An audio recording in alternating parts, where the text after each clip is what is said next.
Welcome back, everybody, to another episode of Fully Corked. I am your host, John, joined here by my co-host, Charlie. Yo, How we doing? I'm doing good. I happy we're doing this now. Been long day, long week. I find myself continuing to say that on each of these podcasts. So everyone The out there, weeks pray keep for me. getting longer. Yeah. Did you get a haircut? I did. It Long looks overdue. good. Thank you. Well, you had to be fresh cut for that wedding you were just at, right? Yeah, absolutely. Got a haircut last week. I promised John I'd shave before this call, but I didn't do it. A little scraggly. But yeah, to that point, kind of move into actually, before we do any recapping, should we talk wine? We have kind of a new idea for the wine tasting Yeah, today. this is pretty exciting. We definitely should talk wine. I'll introduce it. And Charlie, maybe you can hold up the bottle while I go, but we are tasting Justin wine from the Trader Joe's wine aisle yet again. And this is a Sauvignon Blanc, an often quoted wine on our episodes. This is one of my favorite whites, if not my favorite white. Mhm. Justin is from the Central Coast. This is a 2022 vintage, which is not uncommon for white wines. Usually they don't go as deep. But this is a nice bottle.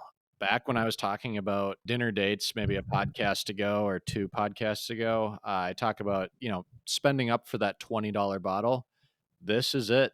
I think the Justin's like $21 at Trader Joe's. This is a high Really? end wine. Yes. That's funny. I can't I feel like mine was like mid-teens, but when I was looking at it online, it was more expensive online than it was in Trader Joe's. So again, people go to Trader Joe's, they got good deals. But yeah, I snuck my first sip there. I'm excited to see what you think, but for the listener, or the viewer, both, what we're planning on doing this week and going forward is we'll have one of us with no research on the wine, kind of blind taste testing it, trying to identify some notes, which may hamper John quite a bit less than me because I've been known to lean on the notes a little bit, but John has graciously volunteered to be our first blind taste tester, and so I'm gonna let him take a sip, let him think about the notes, and as he goes along, I'll tell him if he's getting hotter or colder. Yep. Lead off, man. This is the episode 10 extravaganza. And yeah, we're going to do this from here Yeah. on out. And hopefully we get a lot better at this. So I Hmm. have it in my hand. Let's just hope for the best here. Here comes the sip. I believe in you. If you can't do it, I can't do it. So I'm hoping you get it. First impression, it's light on the palate. Mm, Before even getting into tasting notes, I got to let those sink in a little bit. yeah. It's light and bright. I like it. Okay. I'm starting to have some flavors speak to me, and they're coming in a little bit stronger in this aftertaste. They're lingering. Charlie, I'm getting notes of green apple. Mm. is that is Keep that going. Keep going. That is Woo! the first note on the official 2022 Justin Sauvignon Blanc Oh, come on. Wow. tasting winemaker notes. Wow. I didn't mean to come in that strong. Ripe green apple. These other ones are much harder than that, I think. I certainly would have a hard time getting them. I got another fruit. Ooh, I got a little bit of pear. okay. So, based on your reaction, I think Keep going, keep going. It's not that maybe there's a little bit. Let me see. Keep going, keep going. okay, I gotta take one more sip. So Yeah. green apple 1, pear 0. Pear is kind of close to one of them. Not maybe so much in taste, but in spelling. I mean, I'm almost getting like a little bit of tannic on this. Like I have a little bit. I feel like there's some wine skin here. Like it's not. Um, Kind of lingers on the palate. Ooh, ooh, ooh, ooh, I like that. I like that call. That's, also called out in the winemaker notes, not on the back of the bottle, but on their website. Moderately long finish. I won't give away the flavors in the finish, but they agree with that. Sits on the palate for a little bit. Oh man, for the sake of just like coming up with something, I can't get pear out of my head, but I got to go to an adjacent fruit. How about star fruit? I do not see that in the actually, well, no. You want me to give you a couple notes here? I think you did a good job. I mean, like, you hit the main note on the head, which is huge. When you were saying pear, I thought you were gonna hit peach, which is another one that they list there. Oh, Star fruit, I guess I was, hoping on the kind of more obscure fruits, you might find passion fruit, subtle notes of passion fruit listed.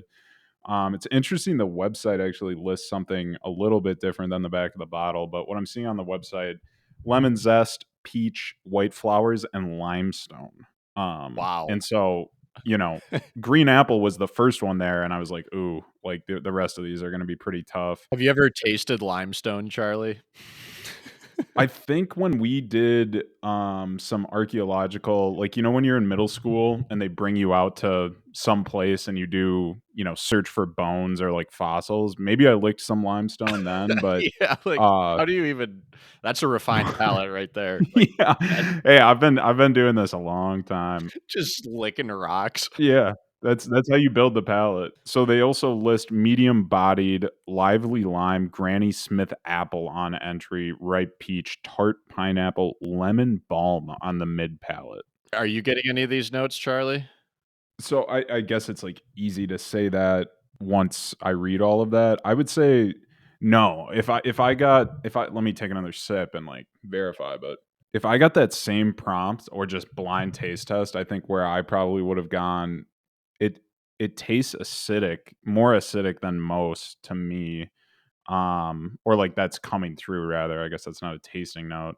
But I also don't see that on the website's description of it, so, like, might just not be right. I feel like I'm Let's not eating see. enough fruits to even have an opinion. Dude, what I mean, what type of fruits are you eating? Because I love that you brought that up because my diet, I mean, has very minimal fruit. Actually, that's starting to change just because I keep, like, once a week, I'll buy a watermelon from either Cub, Trader Joe's, Kowalski's, and so I'm eating a lot of watermelon. So if I find a watermelon note, I will identify it. We already talked about, is avocado a fruit? Avocado is a fruit, right? Oh god. I also eat avocados, but, like, other than that, I'm kinda moving away from the apples. I've had some bad apple experiences lately. I don't know what's going on with the produce in Minnesota, but it's very iffy. I had an apple this week, which I know that's, like, a very, like, inconsequential thing to say, but for me, it was a big deal. Like, I kinda realized that I had not been eating fruit almost at a concerning clip, like, keeping it out of my diet, and as much as I try not to succumb to Wednesday bagels in the office, like, I was dog tired, and I was like, "You know what?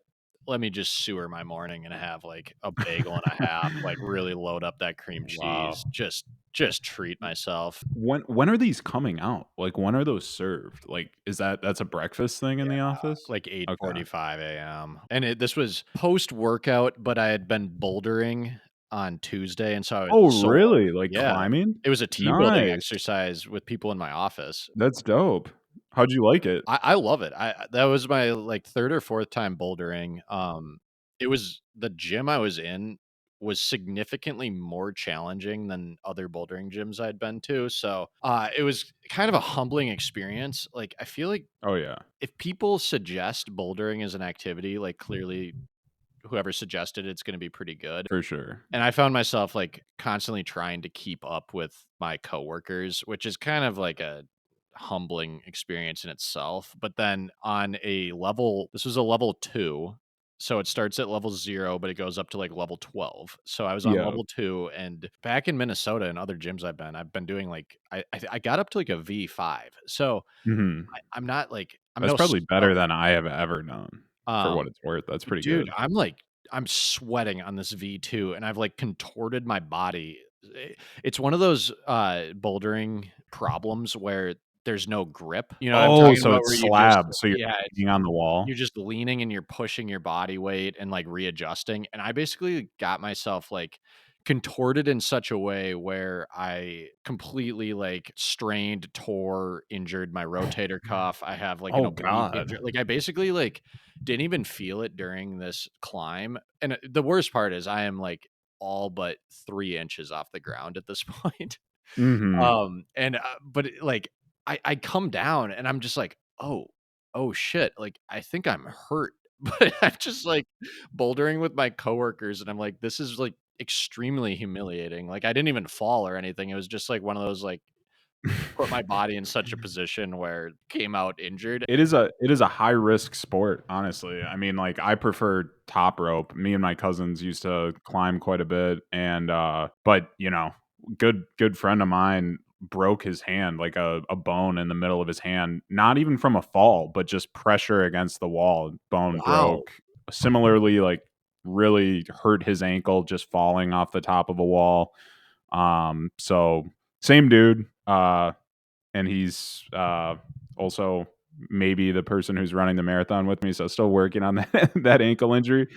Um, but that's awesome. I mean, that's a cool. It's kind of an intimidating work activity. I feel like. Yeah, I I mean, mean, you have to be in like athletic clothes and stuff. there's no secrets on the climbing wall. You can't fake it. But all that to say, so then Wednesday morning rolls around and I'm like sore and I get my ass to the gym. Nice, There was an open bench and I was like, typically I'd bench press, but I went and took a 5 pound weight and I decided I'm gonna PT my torn rotator cuff and nice. sit in the corner doing like this little like I have done that.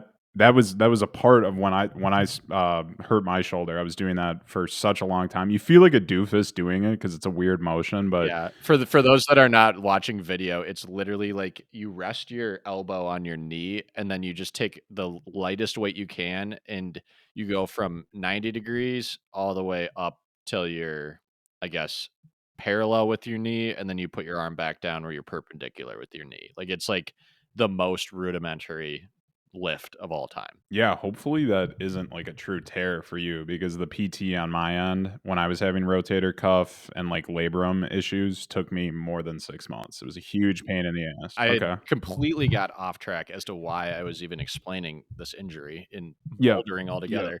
Is because my lazy ass, like, went to the gym, decided to just do a Duft workout rehab. I think I, like, went and sat in the leg press and, like, pushed the press once, and then I was like, "I'm ready for steam and a shower." And then I get in and into the office, and I'm like, the bagels are in there, they're smelling just amazing. So, bagel and a half later, just a ton of cream cheese. I come to, like, lunchtime, and I'm like, "Ah, I'm not feeling great now." Like, I'm just you know how, like, the first food you put in your body in the day, like, kinda dictates, like, your energy levels? Like, I just, like, nuked myself. I feel like it's nap fuel, dude.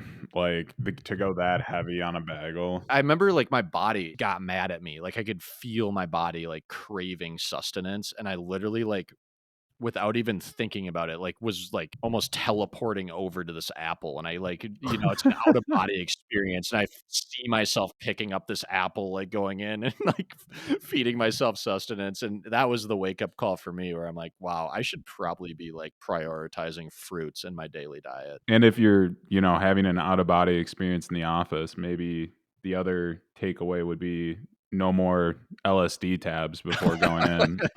But yeah, no, I guess reflecting on my own pretty pitiful count of both fruit and vegetables. I was much maligned for trying to get away with a signature dish of eggs. But that watermelon, chicken, that's like a lot of what I'm eating right now. So it Okay. is not very vegetable forward or fruit forward. But quickly to kind of return just to the wine, couple wine facts here. One thing you will appreciate: Sauvignon Blanc originates in Bordeaux, France. Oh. It's a green-skinned grape variety that gets its name from the French words sauvage and blanc. And what that translates to roughly is wild white.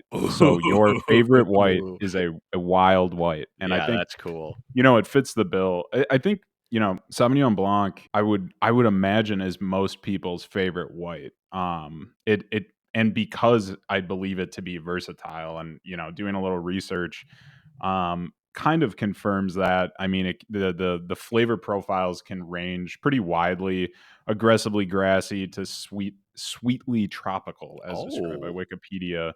And on top of that, I mean, it's grown in so many different regions. The other week when we were doing the Malbec, that's just France and Mendoza, Argentina. In this case, we got France, California, Chile, Brazil, Australia, Wow. New Zealand. I mean, really all over the place. And for our focus today, this would have been helpful for the blind taste test, but I didn't really want to give anything away. The California Sauv Blancs tend to fall into two styles: New Zealand influenced, more grassy undertones, citrus, passion fruit notes, which proved to be true in this bottle, Hmm. per the back cover. Or I always say that the back of the bottle, and then the Mondavi influenced Sauv Ooh, Blancs, more round melon notes. That's some fun wine facts as we try and build our knowledge the base here, Mondavi is like the godfather of Napa, by dude. the way. He Like, he is. When I was on this Wikipedia page, that was just plastered with Mondavi comments, and so they've got, he's like, an absolute, like, mansion on, like, Murder's Row of wineries when you're driving down, like, not true downtown Napa, but, like, this is, like, when you think of, like, Napa Valley and there's, like, this one road, like, they just have the prime real estate on that road, and they've got this huge winery, gorgeous vineyards just right down in the valley. Mr. Mondavi is like Mr. Napa. Mr. Mondavi. But to move to a little recap. So you mentioned your injury. This last weekend I had a wedding. And then the Sunday I got back, I had the 20-mile run, so the longest training run Oh my before the gosh. Wait, marathon. wait, wait. So you wasn't this like a wedding where you had like 2 or 3, maybe even 4 days of festivities and then you and then you just went into a 20 miler? Yeah, and much to the chagrin of the group, I was or the other groomsmen, that is, I was trying to be mindful of that and like refusing shots and things like that. But when the Wolves blow it in the playoffs and we get blown out by 30 at home, it's kind of harder to deny those types of things. Like the body wants what it wants, the mind needs to be numbed. And so gave in a little bit, but yeah, I say that to say the 20 miler, it went way better than I thought it would have and could have. But in the aftermath, this is 4 or 5 days later now, and my right knee continues to pose some threats to my race eligibility. I don't I like not Oh, that's an over exaggeration. Like I will run the race. But in terms of like the next 2 weekends where I'm supposed to be running 12 and 8 miles tapering down, uh-huh. I might just skip it because Yeah. I think it's gonna like hurt my knee more, and I'd rather be a little bit underprepared with a healthy body than the other way. So Did you like immediately go into rehab, like icing it and stuff? oh Or yeah. okay, Oh yeah. wow. Went straight to the cold plunge after that. And this is such a good segue. Thank you for asking this, John. And then after that, I'm back at a friend's condo. It's the three of us are all running the marathon. Uh-huh. And I got there later than them. And the show that they had picked to watch, and this is like really the most important part of my weekend recap, is this show called MILF Manor. It's a reality TV show. Oh my god. Charlie. If you had to guess the plot of MILF Manor, what do you think it would be? Okay. I mean, for those that might not under or know what MILF is, Sexy moms, sexy essentially. moms, yes. So, MILF Manor gives me Playboy Mansion vibes. I'm thinking it's kinda like Golden Bachelor reversed, where it's like a younger, like 20-something suitor looking for some older women to keep him company, and Yep. it's, you You're know doing great. yeah, and does he, like, date these women and get to know them and So the older women on the show come to the manor, and they have the understanding that they are entering a couple week long journey where they will meet a number of younger men and potentially create a relationship. hmm. That is how it works. But the twist that they hit you with in the first episode, and I'm a sucker for all reality TV, but this twist is just so mind blowing that it like pretty much ruined my Monday because I was watching so much of this the night before. But the twist is that the male suitors, the young bulls, are all the sons of the other moms in No. the manor. No way. Yes, dude. Yes. And so What? it's it is I mean, it's really, really bad. Like, most reality TV is kinda like that, but this is like there's no way to make a good relationship with that as the Oh my situation. god. So, how did they get these young suitors to, like, go on and basically date other kid like, how does the show come to be? Like, did you do any research on the backstory, or you just So, that was my first question because that is presented in the show as a surprise. "Oh, look, all of our sons are here too," and those are, like, the other mom's potential options and vice versa. The son's options are only the other male's moms too, so Oh my creates there's some level you kinda have to suspend your disbelief in a way that that is, like, a big surprise, but the thing that's so funny about it is the fighting that they do where the youngest mom on the show was 46, the oldest was 59. The oldest son, I believe, was 30, but the bulk of them were, like, 23, something oh like that. my gosh. And so all these cuts are, they'll interview the sons one on one and they'll be like, I don't like Ricky. He's hitting on my mom. And that's like the whole show. Like none like there's all this fighting and like nothing really happens and that's what makes it bad. Like I'd love a little bit more action, but there is one mom who was call it mid 50s who Uh-huh. referred to herself as disco mommy and was pouring shots within the first 5 minutes of the show. And so there she created a lot of action. The show as a whole, I mean, is really bad. I don't necessarily recommend it unless you just love like brain rot trash TV. Mhm.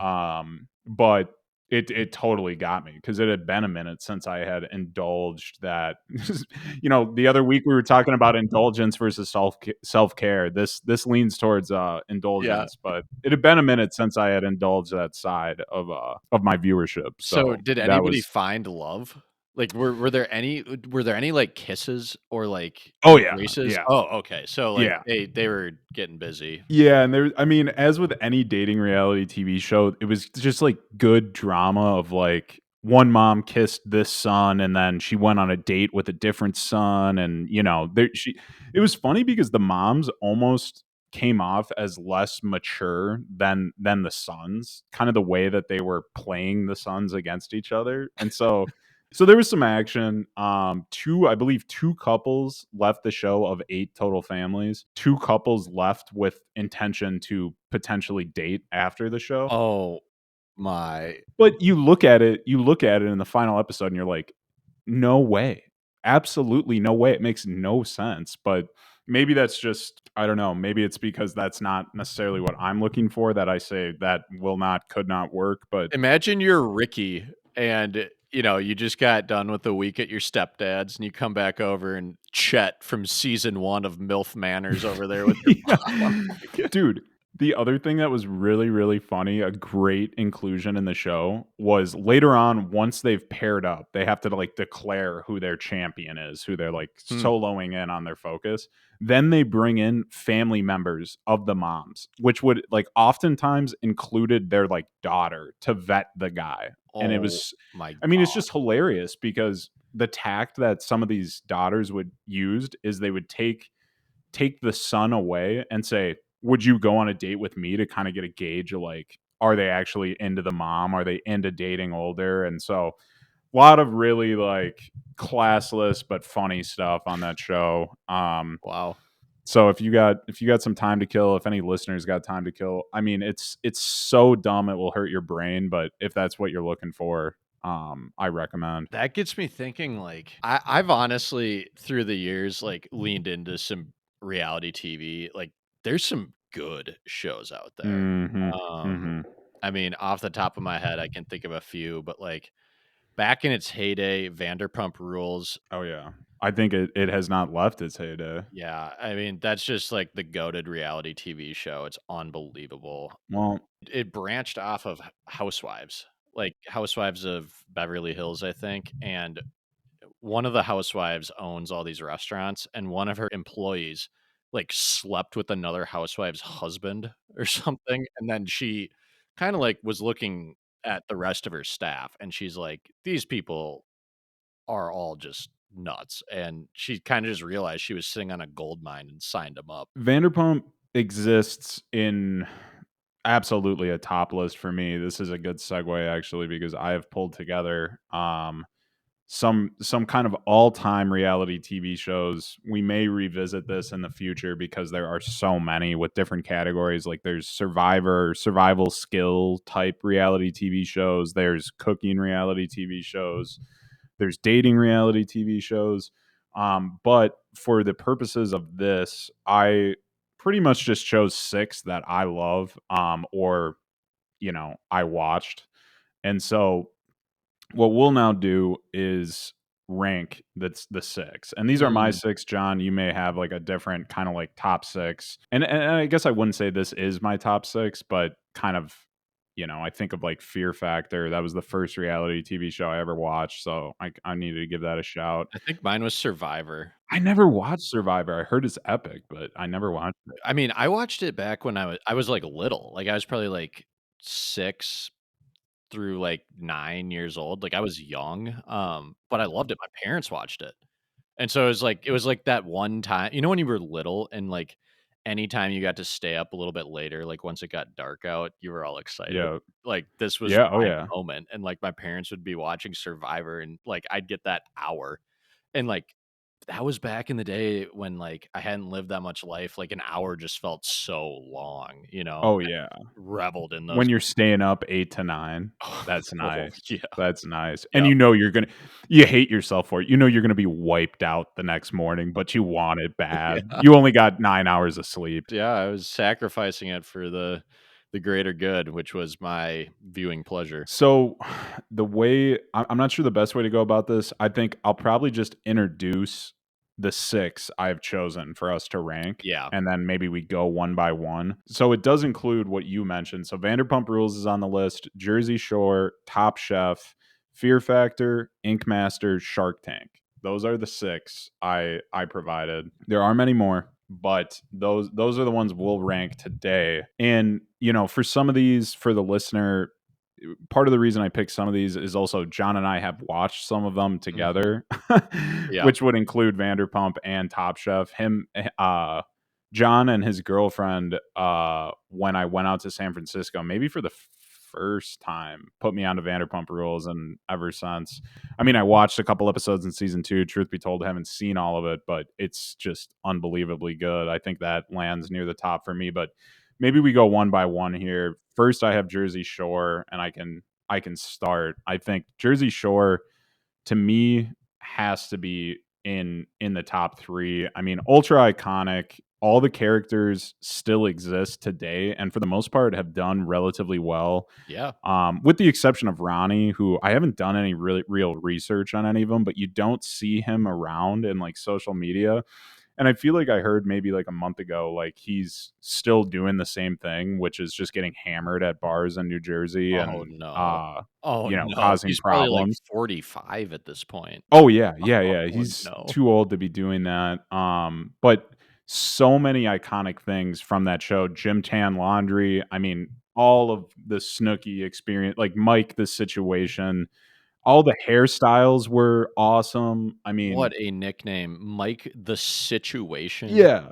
And the situation is his abs. I mean, that is just it reminds me of the nickname of one of our friends. I guess I don't wanna say his given name, but his nickname all through the term of our college experience, and I believe many people still call him this now, is Game Changer, which Yeah, is on a similar level of just badass. If people yes. call you Game Changer, that's awesome. That's a lucky nickname. That's like a Yeah. nickname that the quote, like, "Some people are born great and others have greatness thrust upon them." Like, that's game Yeah. changer. Unbelievable. So in terms of entertainment value, cultural impact, lasting power, despite it no longer being a show, like not continuing, like Vanderpump continues to release, I feel like Jersey Shore to me has got to be high on the list. I've got my ranking. I'm gonna put it at number 3. Oh, oh, whoa. Okay. I haven't landed exactly on where I'm at, but My favorite thing that came of Jersey Shore, other than just the absurd club scenes that you get and, like, beach scenes that are just so hilarious. You're kinda like, "How are these people real?" And it's amazing, and I mean, that is reality TV, like, it's an escape, but dude, there's this song called I think it's Beat That Beat or Beat That Beat Oh, Up. beat that beat up. Dude, by Yeah. DJ Pauly D, that is a Yeah. all-time banger. Like, I mean, that is just an unbelievably good song, and it's, like, stood the test of time. I'll still play it. I well, good is maybe it wouldn't necessarily be the first word that comes to mind for me. Exciting, fun, Okay. sure. Okay, fair. But, like, it's got energy, and it's nostalgic, so I give it credit. There was a time when we were listening to that song, like I mean, even from the start, you listen to it kind of ironically because it is, like, just funny in that sense, but, like, if you're going on spring break and you throw Beat That Beat Up on, like, it's like, "Oh, we're getting hyped up." Okay, so Jersey Shore is your number 3. Out I of actually 6. still don't have these all ranked. Do you wanna volunteer another show on that list? Maybe throw out your 6. I have it I know what my 6 is. Well, sadly, my 6 is just one that I've never seen, so I can't even have an opinion on it, but it is Ink Master. Oh! That one's going high on my list, I think. To add color to that, I mean, the show essentially follows through many, many seasons a bunch of really high quality tattoo artists. I mean, in some seasons there are like not great tattoo artists, but they're given really blank canvases, which are just anybody who wants a free tattoo and to be on the show. Hmm. But for the most part, the tattoo that they want is out of the hands of the canvas. So the human does not always select the tattoo they get. So it leads to a Oh. lot of drama, bunch of competitions, and it's actually I love that show. I don't have any tattoos, but whenever I binge that show, which I've done many times because I have so many episodes, it makes me like go on Reddit and like go on tattoo ideas and like think about it. But as many great tattoos as they give out and as many great personalities as are created on that show, there are some of the worst of both of those two. I mean, just horrible tattoos that the people are instantly like they'll get done with the tattoo, they'll see it in the mirror, and the person will break down into tears, being like, "This No. is not at all what I wanted. This is terrible. The line work sucks. The color's all wrong." It is. It. I mean, at points, it's so hard to watch in that respect too, because you can't just undo a God, tattoo. that's good TV, though. And so, yes, it's super good TV. Just shameless plug to any of the listeners out there. I will design a tattoo for you. A previous fan of the week, T_Han on Instagram, is currently wearing a tattoo that was designed by me. And I still think to date, that is one of the coolest accomplishments in my life that I got to like help and aid in the design of a tattoo that's actually like on somebody's arm now. Absolutely. Shout out T_Han. Great guy. Moving along. My number 6 is Fear Factor. Not because it does not meet the quality of the other shows by any means, but really because the only reason it's included on the list is the nostalgia factor for me. As I said, first reality TV show I've watched. They did do some was doing a little bit of research before we jumped on. Some pretty crazy things on that, such as one of these challenges I'm reading right now. So it brings on couples in season 3, and they need to fill a glass with milk, except the twist is they need to suck it straight from a goat's udder and then spit it into the glass. And once they've filled the glass, they have to drink the entire glass, which is full of like Oh, unpasteurized goat milk and your oh, own spit. who thinks of that? That's disgusting. I see also in the top 15 worm coffin. Don't even need to read that. Like that's kind of self-explanatory. Do you think you could do that? I feel like I could do a worm coffin. Look it up. I mean, I'm not scared of worms. Like, what's the deal? No, me neither. You know what I don't like though is so I'm deathly afraid of snakes, and I feel Yeah. like if you go on Fear Factor, you're gonna have to divulge like your greatest fears, and I'm sure even if you lied, like they'd get it out of you. Oh no. I think one of the scariest things, just period, is, and I've seen this maybe on Fear Factor, maybe elsewhere, but when you see somebody like reaching into a box that they don't know what's in there, Mhm. and half the time it's like a little stuffed animal, but like they probably think it's like a rat or something, and like they're just Yeah. yanking their hand out. I would hate that. I would hate I that. would hate that. I don't like just venturing into uncertainty with no guidelines on what that might be. No, Don't like no that at shot. all. Okay, so that is my 6. I have Fear Factor at 5. Okay. Only nostalgia factor for me too. Another one that I just didn't watch as much. The other 4 I've consumed? Oh, dude. Oh, this is so hard. Okay. What, trying to get your number 1? Well, just I mean, the entire list from 4 to 1 is really tough I because know. I don't wanna shortchange Shark Tank because Shark Tank has both the nostalgia factor, it's been around for a long time. I love Kevin O'Leary, Mr. Wonderful Yes, is just dude, he was my hilarious. grandma's favorite. Dude, I'll take a royalty. Oh my gosh. I My grandma, she liked her shows, and her favorite show was Shark Tank, and I'd go over, like anytime I'd go over and visit her, which was, like, at least once a week because she was lit, we would just throw on Shark Tank, and, like, without fail, she just always agree with Kevin O'Leary. Like, she That's only called him awesome. Mr. Wonderful. Like, Yeah. she just loved him. She was like, she tells it like it is, like he's a straight shooter.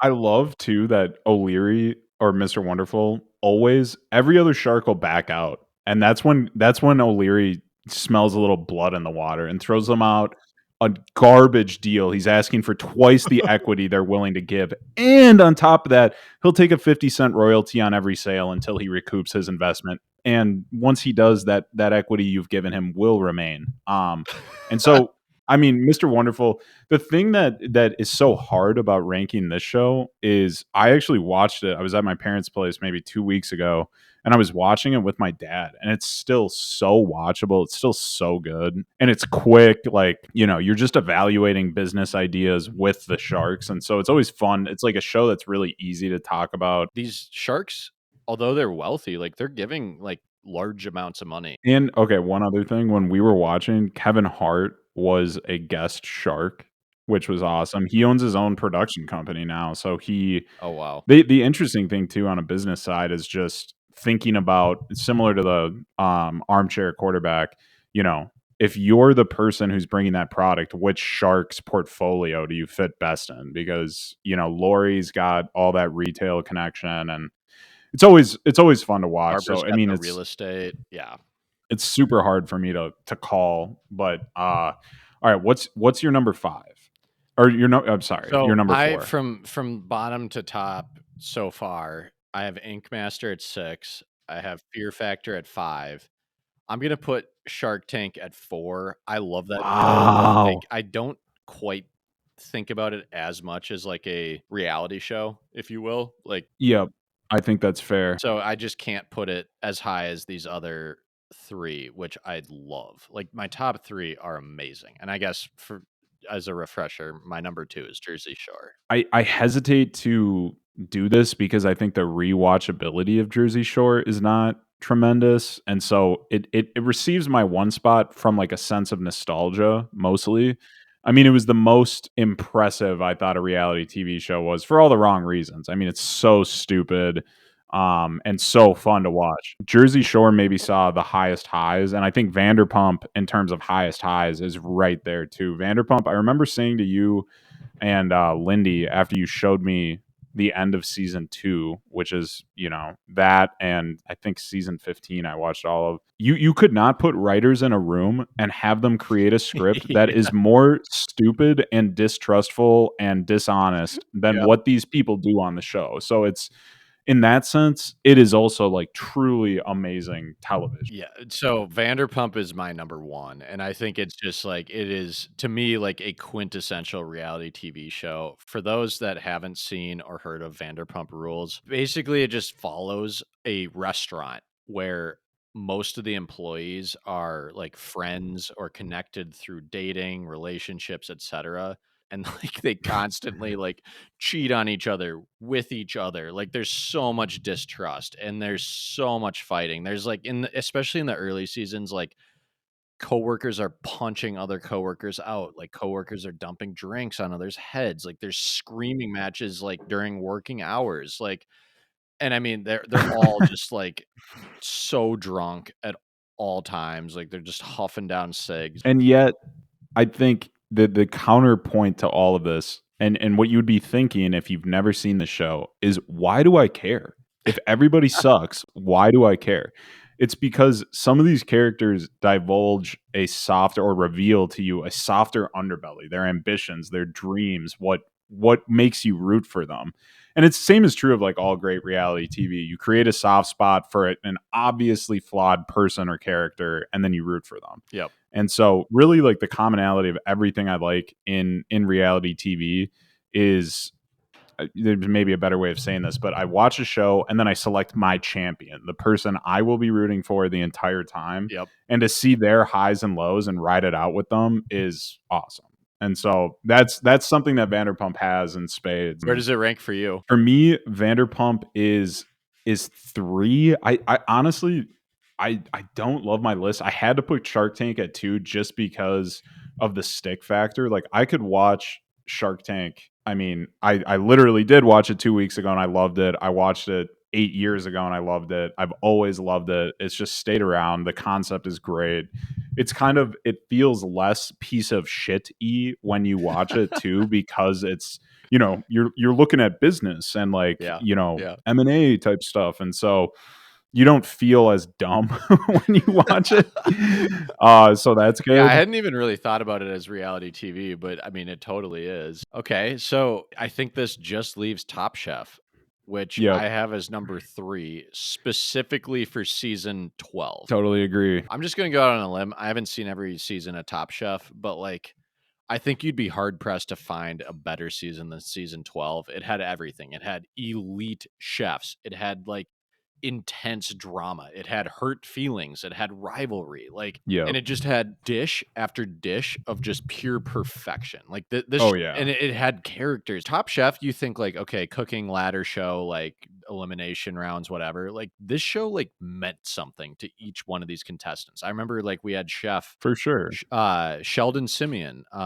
Was he chef? Oh, I forgot about him. The Hawaiian chef. The Hawaiian, yeah, who was he awesome. had to cook with love, and he was ultimately eliminated when he got too stressed and he couldn't cook with enough love. Yeah, it is his greatest strength came back to bite him in the ass. I mean, it was very the whole thing. And then John mentioned the rivalries. Oh. There was Katsuji Tanabe, who was just a very fiery chef, dynamic, in the kitchen, multiple different elite plates. I've been to his restaurant, Barrio in Chicago. Oh, really? Unbelievable, dude. And I actually fanboyed. Like I got a picture with him when I was there. I was out with Lindy and her parents, and I was like, oh my God, like it's the chef. There he is. And like, he is. Lindy's dad was like, hey, like, let's bring him over. So he comes over and I'm like, dude, I love your octopus tacos. And he's like, that's one of my best things. Actually, so he said the octopus tacos were one of his favorites, but like the steak taco, it's unbelievable. And like, if you're in Chicago, go to Barrio. You know who may have issue with that comment, John? Is another man on the show who knows his way around a steak, John Taysar, who was Katsuji's rival in season 12. Steak master. He is, dude. I think he's like making like he's a Michelin star chef. I was gonna say, yeah. Like he is like legit, and I think his restaurant's called The Knife. I know he has one in Dallas. I think he opened one in Miami. I need to go to his restaurant, dude. John Taysar was called, quote unquote, the single most talented cook I ever worked with by Anthony Bourdain. Come on, seriously. So in terms of just bringing elite talent to the show and pitting them against one another, you know, awesome show. I ultimately, you know, this conversation makes me want to put it higher. I'm moving it ahead of Jersey Shore. So I have Vanderpump as 1, and now I have Top Chefs, specifically season 12. I can't, dude, we forgot about the literal winner of season 12, which I don't necessarily want to give it away because like our listeners should absolutely go watch this, but like it wouldn't matter. Dude, that had Chef Brooke Drew. Or Brooke Drew Williams. Oh, yeah. Dude, she wins she goes on like multiple cooking competition, and like she wins everything. Like I'm not familiar with her craft. I haven't been to a restaurant. I know she has one in LA that I do want to go check out. I was just about to say she's LA based. She won season 14. Oh. I'm gonna just go through my list. We've discussed each of them in some length. Maybe some didn't get as much shine as others, but good discussion. I think you brought good points to the table. My final list: number 1, Jersey Shore; 2, Shark Tank; 3, Vanderpump; 4, Ink Master; 5, Top Chef; 6, Fear Factor. That's where I landed. Nice list. So mine is number 1, Vanderpump Rules; Number 2, Top Chef, specifically season 12. Number 3, Jersey Shore. 4 is Shark Tank. 5, Fear Factor. And then 6, just because I haven't seen it, is Ink Master. I do want to give a shout out to Beat Bobby Flay. Oh yeah, That is like incredible. such a good show. I fucking love that show. Like I think Beat Bobby Flay is I think Bobby Flay is one of my favorite just like public personalities out there. Like that if I could meet like one person that's public and in the public eye, like it's Bobby Flay. That dude is the man. So I totally agree. I have a few Bobby Flay thoughts. Number one, allegedly Bobby Flay has like a number of infidelity problems. Oh, And so that's, you can't trust Bobby Flay in the kitchen. You can't trust him out of the it kitchen. makes Allegedly. oddly a lot of sense. Like I feel like that guy exudes sexual energy. I'm Oh not yeah. saying it's a good thing, but like that man cannot be tamed. His passion. And so I saw him at a Wolves game. No He was way. courtside. Well, like I didn't go up and like meet him, but he was courtside, and I remember he was sitting next to Alex Rodriguez, and what had happened was Crunch brought him a frying pan for him to sign, No and way. he was visibly pissed on the jumbotron that he got revealed to the crowd because everybody's going crazy for Bobby Flay, which was hilarious. And side note, actually, super weird coincidence. I actually saw Chris Finch walking around downtown Minneapolis today. Oh, that's cool. Yeah, so that was cool too. He was wearing AirPods. I rolled down my window and I said, "I love you, Finch." And he, I'm sure, didn't hear it, but I'm happy I said it. I spoke my truth, so that's all I can do. Let's move now to our next segment. This is in the spirit of episode 10, a little bit of a no prep situation. So we have rapid fire questions. Neither of us have seen the other's questions. I don't know if I do great on the spot. And Oh. so we'll see. We'll see what I come up with. Ooh. If you want to go I first. do. Charlie, I'm going to give you an easy one. Okay. I appreciate that. If you could live anywhere in the world outside of the United States, where would you live and why? First thing that came to mind was Amalfi Coast in Italy. Wow. Just a very cool, well, I guess number one with the, being on the pod in mind, great wine availability. You're close to a bunch of other awesome cultural touristy places. I guess would be, if I grew up in Italy, maybe I wouldn't need the tourist experience. But when I went there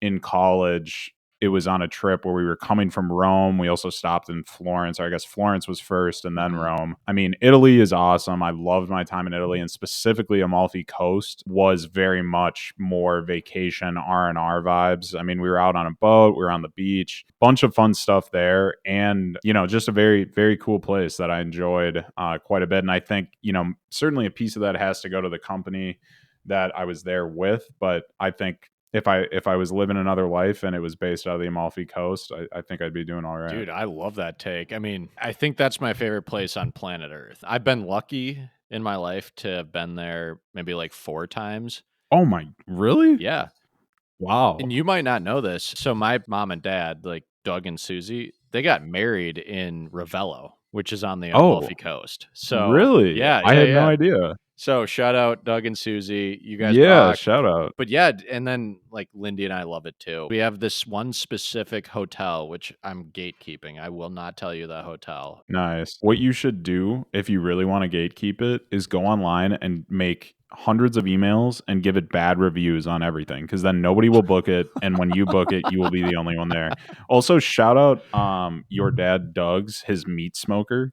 Let's just Oh, move past it, but super nice. a place I haven't been that I would love to go and try a stint living in would be New Zealand. I have a Yeah, buddy there that's there right have now. some grassy whites out there. Yup, friend of the pod, and a lot of pastures, a lot of farmland. Dude, that place is just beautiful. Like, just Oh yeah. epic, beautiful. It would almost feel like you're almost cheating in life if you live there. So I just want to give that a shot. And I Would you would go South Island or North Island? south for sure. I'd go to Queenstown. It's apparently the adrenaline capital of the world. My one activity I would want to do outside of just like hiking and exploring, I want to cage dive with great whites. Oh yeah. I think that would be like the most intense, insane experience. And you can do that there. You can do that in South Island. So I love both. I mean, everything where you get a good chance at seeing some nature that you don't normally see. And recently for me would be, snorkeling, but in my past I've done some scuba diving too, and it's, I mean, so cool when you can see what's in the ocean. I mean, you don't get a lot of chances to really take a look, and great whites are something I'm happy I haven't run into just for my own Yeah. safety, but to do that would be awesome for sure. Bro, I just wanna see them. What everybody says is, like, the length is one thing, but, like, the girth of a great white is just Everybody's crazy. talking about the girth on a great white. You're Dude, not alone. apparently they're, like, super girthy, like, they're super wide, which is nuts. Everybody's talking about it. Okay, here's my question. I guess this one's kind of easy. It can be either your how you feel about this right now or over the term of your life, but guilty pleasure song. Oh, guilty pleasure implies, like, it might be a little naughty. Or you would be embarrassed for like everybody to know you've been jamming on it. Okay, I mean, You've mentioned a song that could fulfill this earlier in the "Beat That pod. Beat Up" by Yeah, DJ Pauly D. yeah. That's probably number 2. Honestly, it's probably rap, because like, I'm gonna, like, turn my music down if people see me in public with rap. Mhm. Guilty pleasure would lean Taiga. Oh, yeah. Keep going. Love I it. Let's do keep going. enjoy Taiga music, and, like, that is the epitome of guilty pleasure, but I don't I mean, yeah, I'll indulge. Do you have a song? Yeah, I'm almost, like, embarrassed to venture a song. Like, Yeah. No, you it's like don't have to. So that actually my answer to this, it comes from that, like, shitty Drake, I believe it to be AI, his, like, "Hey There Delilah" knockoff. So I've been listening to "Hey There Delilah" a ton in the mm. last 2 weeks because it's not, I suppose, like, all that guilty, but I will venture one that's guiltier. Do you remember the song "Swing" by Savage from, like, 2004? Sing it for me, and I'll see if I remember. I would prefer not to. That is a song that I've listened to every time I've stepped foot in the gym since the start of this Wait, is week. this So, the "Let me see your hips swing"? yes, exactly that. Oh. Dude, who's another one Oh, is, shit. Back it up now, move it like yes, dude. yeah, yeah, I know that one. Okay, wait, there's one other one, and it comes from the same era. I'm looking it up right now for the exact title, although I believe I know what it is. Oh, okay, I can't find it on the first search. She Got a Donk, you remember that song? Dude, is that Taiga? No, that's not It's Taiga. no, it's It not sounds like Tyga. it could be, though. I can't remember who it is, but that's another one I've been listening to, and I would say is a guilty pleasure because I maybe indulge in rap hip hop more than you, so like I have no guilt about that. But like when you're going to these like lower, like this is just like shitty kind of shitty music. Charlie, I have a psychopath admission. Okay, I currently do not have a music app on my phone. that is I have not listened to music outside of YouTube for the past month. what? Yeah.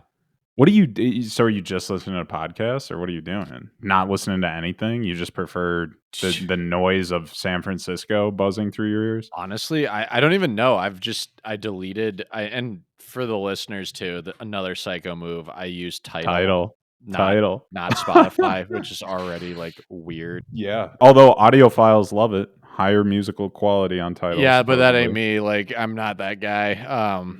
But yeah, I don't know. I have not got back to downloading Tidal, and so anytime I wanna listen to a song, I put on YouTube, and I YouTube have to, it. like, Google YouTube, and then I have to Google, like, the artist I wanna listen to, and then it's like I'm listening to ads and everything, and I pay for Tidal, so I don't know what I'm doing, but it's been a month, and we'll see. And maybe conversation for another day, but that made me think of how I used to consume music in high school, which was going on a Pandora station and listening to like an artist or song through Mhm. that, but we'll save that just in the sake of time here. What's your next question? I'm gonna give you an easy one. I have 2 other, like, harder ones out here, but I think we should just revisit this when we I record our think we next should one. revisit. This is I great. actually am quite enjoying this segment. Although maybe I like it because it scares me, Yeah, Like it's kind of what like am I about to say? Fear Factor, but podcast form.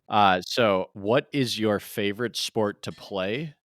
And then congruently, what is your favorite sport to watch? So to play, Oh, it's so tough. I suppose I'll go with basketball. I also love tennis. That was like really the first thought I had, but I think some of the frustrations with tennis mostly being it's so much harder to get people to play with and like have good tennis occurring. Basketball, I'm not that good, so like I don't have that same issue. Like I don't mind playing with people who are good or bad because Mhm. I'm not that good.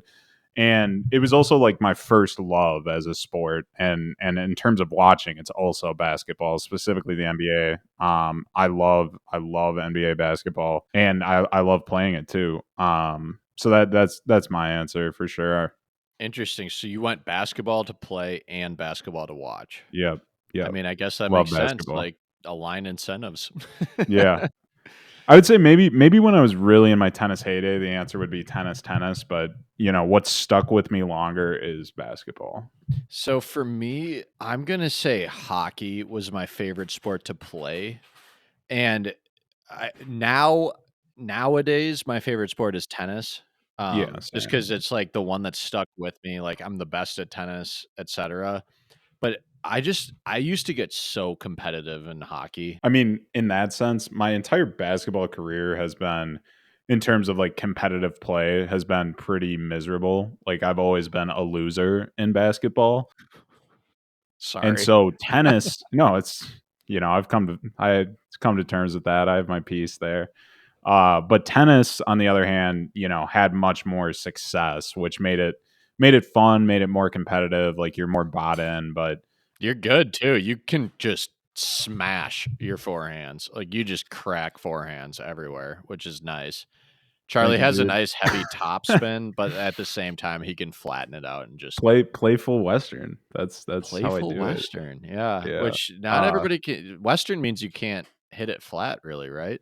Yeah, well, unless the ball is high, then I can flatten it out, but for the most part, it's really weird, like, not a lot of pros play Western. Yeah, because it sucks. I'm actually changing my opinion on this. So for anybody that like needs to see this, like Charlie hits the ball where his like wrist is almost like My wrist when I make contact is straight up. that For is the so camera, weird. Are you showing the it's camera right now? yeah, I am. It is very weird. No wonder you always return my just smashes his forehands, hammering them down on you. And I still haven't figured out that lefty serve of yours, but, Yeah. maybe one day. So the sport I enjoy watching the most, and this is a departure from anything I've ever played. I've only ever sucked at this sport. I've always played in house. I've never made a traveling team or anything. Baseball. No, and I do not watch this. I only watch this once every 4 years, but it's soccer. Oh. When it's the World Cup, I cannot think of a sport I enjoy more than soccer. Like, I love the storylines, I love everything about it, but yeah, it's something I never consume unless it's, like, the World Cup or maybe, like, my team for those listening that follow soccer, my team is Liverpool. Shout out Liverpool. Let's Oh, yeah. go.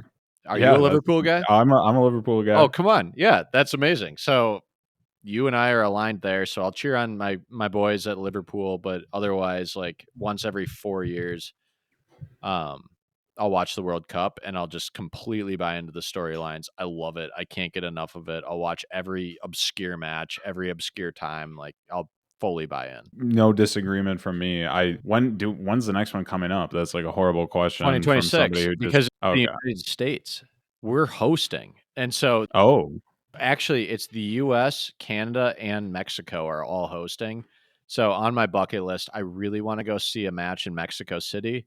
I wanna see one in LA. I wanna see one in San Francisco, and then I also wanna go up to Vancouver and watch a match there. All of those have venues for the World Cup. when you're thinking about Canada, let me know. I haven't been to like a big city in Canada and want to go. Vancouver is one of my favorite cities. I love that city. It's so pretty. Well, thanks as always to everyone listening. Please drop like, follow, subscribe, Spotify, YouTube, Instagram, TikTok.